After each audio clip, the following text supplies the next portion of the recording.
Hey guys, Brianna here. How is everybody today? Thank you so much for joining us. We are getting ready to go through chapter 2, Surprised by the Caller, and Live Big, Love Bigger. Thank you so much for giving me a little bit of grace and waiting until today for chapter 2. But I just want to dive right in. This was, again, another great chapter. I think Kathryn really breaks down not only convert perspective of sometimes how we view priests, but also even cradle Catholics, how we can see priests. And so when she opens up this chapter and she talks about sitting there at lunch with her husband and she sees the priest walk in laughing, and she's just so shocked. Like, they let him out of the parish, like he's in his collar, he's allowed to be out and about. The first thing I instantly thought was that recognition the first time when your kid sees a teacher out in public. And I know a lot of you know what I'm talking about, because either you are a teacher, you have children who have been through this, or you have teachers in your family. And so that initial shock, you're at the grocery store, you're shopping at Walmart, and your kids are like, Mrs. So-and-so's here. What is she doing here? Like, why is she outside of the classroom? She's my teacher. I shouldn't be seeing her in places that are my everyday life. And for a lot of us, sometimes we get that culture shock that when we see a priest out and about, it's the same thing. Like, wait a minute, why are they in their collar? Why? It's kind of like you're seeing Where's Waldo up close and live. Like, there's something out of place, and why is it there? But I think she hits it perfectly. That, I mean, at the end of the day, a priest they're a human. They're one of us. They need to be out and about. They have social lives. They are engaging, whether it's with the youth, it's with friends, it's members of the parish. So it should be completely normal for us as Catholics, whether just like she said in her Protestant faith, she had seen pastors with their families out and about, the social engagement. So we should embrace that. And honestly, I feel like that's such a huge thing. A lot of you know, in our little town, our newer priest, Father H, we see him regularly now. He comes to ball games. He's at football games. He was in our 4th of July parade. And it's so nice when you have a priest that feels not only them comfortable enough, but for all of us to be engaged like that. And we need to see that outside of just church. We should not be just seeing our priest on Saturday night vigil or Sunday morning up on the altar giving the homily and performing the mass. We should be more involved with our priests. And so the impact that they can have on our lives is just immense. And I think it's an untapped resource that even I've been guilty of. And when she asked, like, do you have your parish priest over for dinner? Do you invite him over for a football game, whatever it is? We should be doing that more often. And I think that one, not only normalizing their relationship and seeing them with us as adults, for those of us that have kids, that's so important, because they should be looked at as another person that our children can go to. If I guess the more I reflect on it, if one of my kids someday, they're still small, but when they get bigger, if they didn't feel comfortable coming to me or their dad, I would hope, especially when they're seeking something, they're in crisis, that they would feel comfortable enough to call upon their priest and seek guidance. I mean, that's so huge. And so the next thing she talks about is, there are corruptions. There are things that go bad. And again, priests are human. And so at the end of the day, we need to put our faith and our guidance and our spiritual well-being in their hands until they prove otherwise. But I think that, again, it's so important that you don't have to be stuck on your parish priest. I do think it's important that you try to build a relationship with your parish priest, but Don't limit yourself, I guess is what I'm trying to say. So in all of this, I would challenge you. Do you know anything about your parish priest outside of, like I said, them being up on the altar on Sunday, maybe how long they've been at your parish? Have you ever invited them over for a family function, or even a local gathering, something that's going on in your community? Get them involved with that. Introduce them to somebody. Make it no different than a good friend of yours that you're bringing to a concert or a book club or whatever it may be, and introducing them to the crew that you're with. And so with that, I want to hit on a couple things, because I think that what Kathryn talks about, trying to find prayer time, trying to feel like she has it all together, that she's doing all these things correctly. She's in the confessional. She feels overwhelmed. That is the feeling that I get from her. And I get it. When you've got littles and life is happening, how do you make time for your prayer life? How do you give yourself grace that what you're doing is enough? And when she talks about, like, basically her priest tells her, like, yeah, you're kind of praying wrong. And telling her that, those 5 minutes that you get, some of you know, in June's book club, we've talked about this. How do you pray when you're folding the laundry? How are you giving thanks? You may be grumbling while doing it, but taking those little moments, it's washing the dishes. By the way, if you guys have never bought a kitchen rosary, I bought one from a shop called Little Rabbit Sign Co. I'll tag it. Excuse me. She does restocks every couple of months, and I think she still has some on there, but they're kitchen rosaries. So you could be in there cooking dinner, you could be cleaning up messes, whatever, because kitchens are crazy, but they seem to be the heart of the home.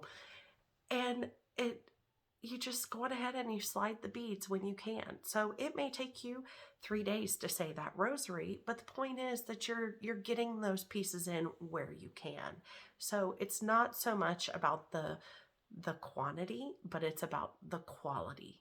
And if it is a 10-second, Jesus, I trust in you, or come Holy Spirit, remind yourselves that's enough. You are calling upon the Lord. You are calling upon Mother Mary to help you out in that moment, in that time. So don't beat yourself up, because this, as she says, is the season of our lives.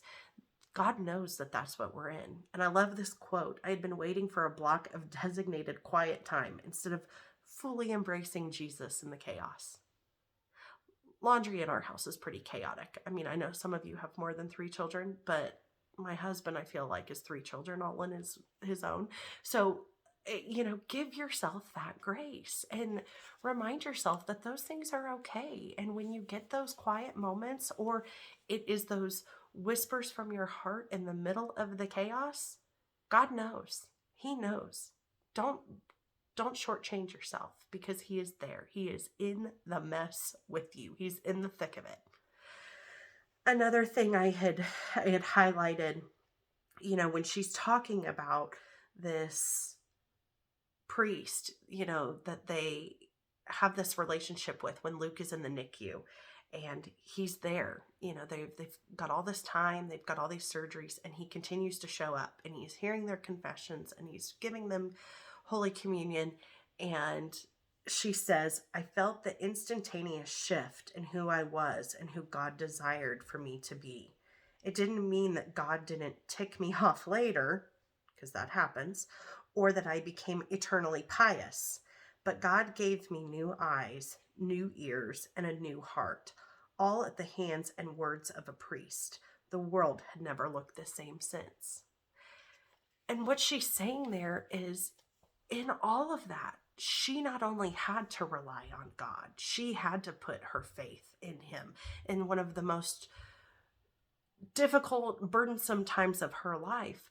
But the fact that her priest was right there with her, he was in the thick of it with her and helping her on this journey. And she had that shift.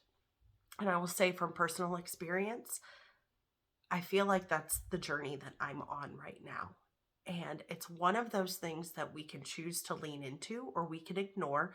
Remember the whole neon post-it note we were talking about last week? Yeah, or the other day, last week. Gosh, it feels like last week. We've got to lean into those things. God is speaking to us. He is trying to put these things on our heart. And we can either turn away and we can continue to walk a really rough road, or we can turn towards Him and the road's going to be a little bit easier. Doesn't mean that all the pain, all the agony, all of the bad goes away, but there's peace within the storm. And I think about, I just put out there this keychain in the shop, and it's called Praise You in the Storm. And it's literally Jesus in the middle of it. You know, you've heard the song, and He is the eye. He is the one that is holding us together. And that's what you have to remember through all of that.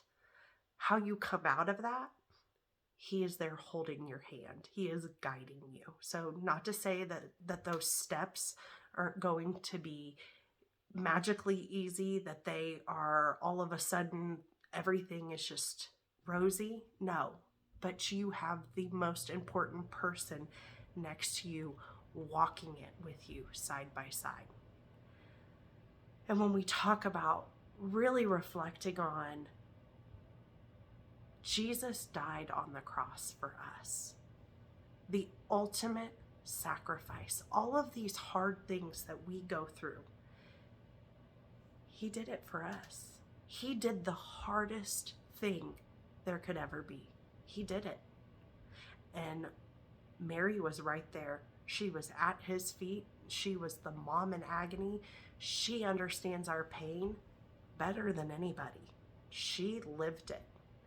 And so in those times of trials, in those times where you just feel like giving up, in those times where you just want to shut down, turn to Jesus. Turn to Mary. Ask for their intercession. Ask for their help, because that's what they're there for. They've got you no matter what. In the interim, your priests are that extra bridge. They're that extra line to God.